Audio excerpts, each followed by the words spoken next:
All right, Sooner Nation. So yesterday might have been the most embarrassing OU football game that I've ever watched. And I've been watching OU football at least for a while. You guys got to remember, I am only 27 years old. So I can only have watched so much OU football. Out of all the OU football I've watched, it's the most embarrassing. And that's including the 49-0 loss to Texas a couple of years ago. Because at least the 49-0 loss to Texas a couple of years ago, you can point to that and say, yeah, we didn't have a competent quarterback to throw the ball. At least then you could point and say that was the issue. Dillon Gabriel plays in that game. It's a different story. But today I sit here joining a lot of you guys on the we need to make a change bandwagon. And I'm late. I'm late to this bandwagon. I've been telling everybody they need to be patient. But I think there were things today that changed my mind that were inexcusable. And we got to talk about it. We got to talk about how Oklahoma's got to fire Seth Luttrell. Or at least demote him back down to a tight ends coach. Joe John Finley's got to go. This is where we are at. This is not the standard of Oklahoma football. This is not. And for years, we screamed, give us a defense. Give us a defense. We got the defense. But overnight, and I'm not joking, overnight, we lost our offense. Because if you guys remember, against the Arizona game, Oklahoma scored the points, they had the yards, but you had 4 turnovers. That's what lost you the game. So when we looked at this season and we heard all off season, this offense is making steps, the defense is really good, we really thought this team could go out there and win 10 games. That's where we were. I present to you today, at the point that we are at, BV has the most important decision of his coaching career to make right now. After a 6-7 season, losing 3 games last year losing your bowl game to Arizona, potentially on pace to lose 4 or 5 this year. If he does not make a change at the offensive coordinator position now, this will be Brent Venables' legacy at the University of Oklahoma. You fix the defense, but you made a lazy hire and you couldn't get it right on the offensive side of the ball. You were another Lincoln Riley, but on the opposite side. Lincoln Riley is an offensive head coach. You're a defensive head coach. Couldn't get the complementary opposite side of the ball. Fans are going to be more tolerant of Riley throughout that time period because Riley was going to playoffs. Riley was winning games. We stand here today and you are 1-3 against Texas. And both of your losses against Texas are absolutely embarrassing. Embarrassing.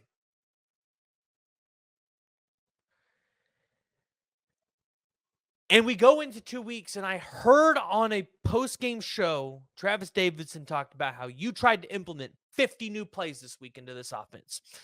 2 weeks off, I expected you to implement part of a new playbook for the offense to look different in some point and manner. 50 plays is too much, especially for a true freshman quarterback. By the way, true freshman quarterback right now can only make one read and then tuck the ball and run. But he can't tuck the ball and run when he's got a spy and your wide receivers can't get open. This is the reality that we live in right now with Oklahoma football. And quite frankly, you have 6 more games left this season, and it's not probably going to get better. You have 4 of these games on the road. 4 of these games on the road.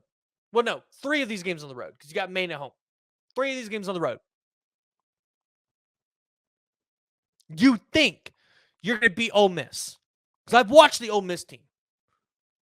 If you think you're going to beat Missouri, that's one game I don't want to lose. We're not beating LSU in Death Valley. Not with the way that the team's playing, not with the offense. And we're wasting defense. We are wasting it. But Seth Luttrell and Joe John Finley, the question today is, what do you guys do at the University of Oklahoma? Especially Joe John, because your tight end play has been awful. Your tight ends are not developing. Your tight ends can't block. Your tight ends can't line up right. And you aren't recruiting tight ends. What do you do at the University of Oklahoma? Your ass should be the first one on the chopping block. And I hope you watch this video.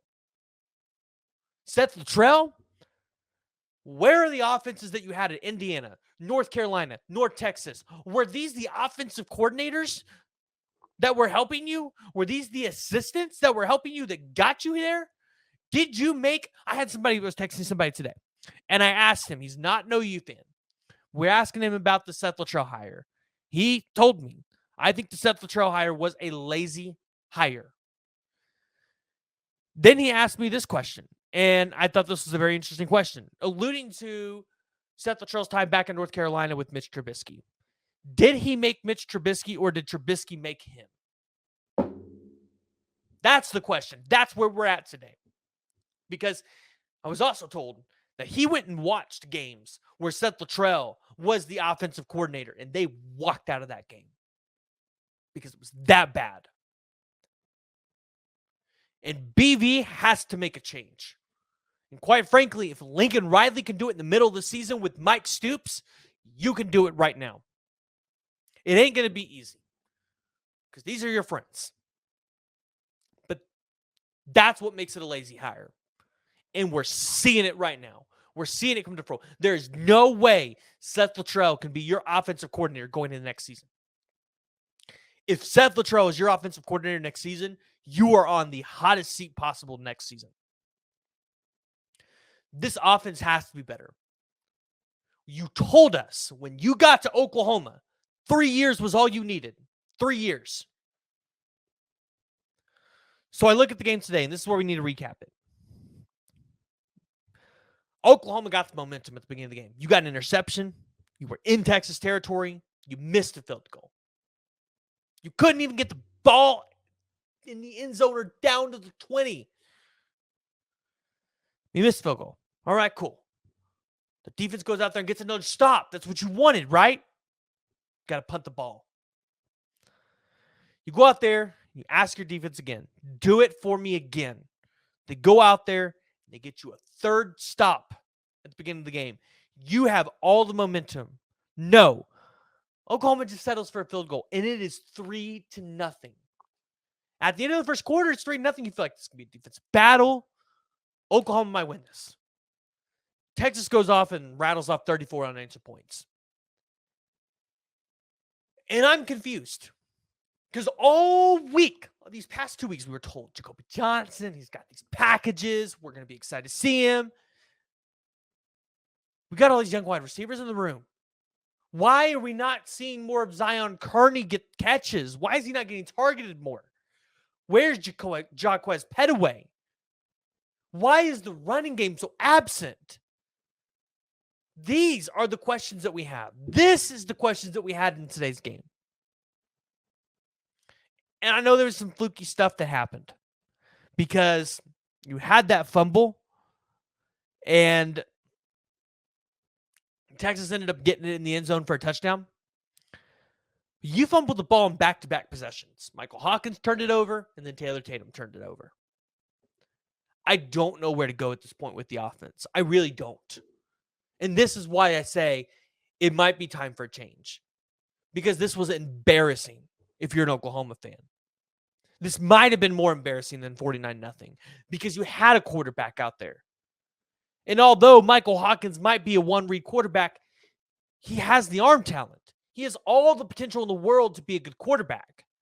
We're not seeing it, which comes to the next thing. You got to go out there and hire a quarterback's coach, somebody that's played the position, somebody that can help these guys develop. Because what I saw today tells me the problem was not Jackson Arnold. The problem was development with the staff. And yes, Jackson Arnold threw the ball away and gave it to the other team. But there were things that you could have did to help Jackson Arnold develop that have not been done. And so you look at a 34-3 loss. You see Texas plant the flag at midfield on Baker Mayfield's jersey. You let Texas talk all that ish to you, and you couldn't back it up. Now we have to live with this for another year. And heaven forbid if Oklahoma loses to Texas next year and Brent Venables is 1-4 in this game. This is a game you come to Oklahoma to win. Yes, Texas is going to out-recruit you. Texas is going to have better talent than you. That is historically what happens. But for the past 25 years, Oklahoma has dominated this rivalry. You can't come to Oklahoma and be this subpar in this game. So, we're going to dive more into this game later. I'm going to try to bring Coop and them on later. But in the meantime, if you guys made it this far and you guys haven't already, make sure you guys join the discussion. Let me know if you guys think Oklahoma needs to make a change at the offensive coordinator position. I really don't have words right now. I really don't. And I don't have the mental capacity right now to go through this game. So, let me know what you guys think in the comments below. Hit that like and hit that subscribe button.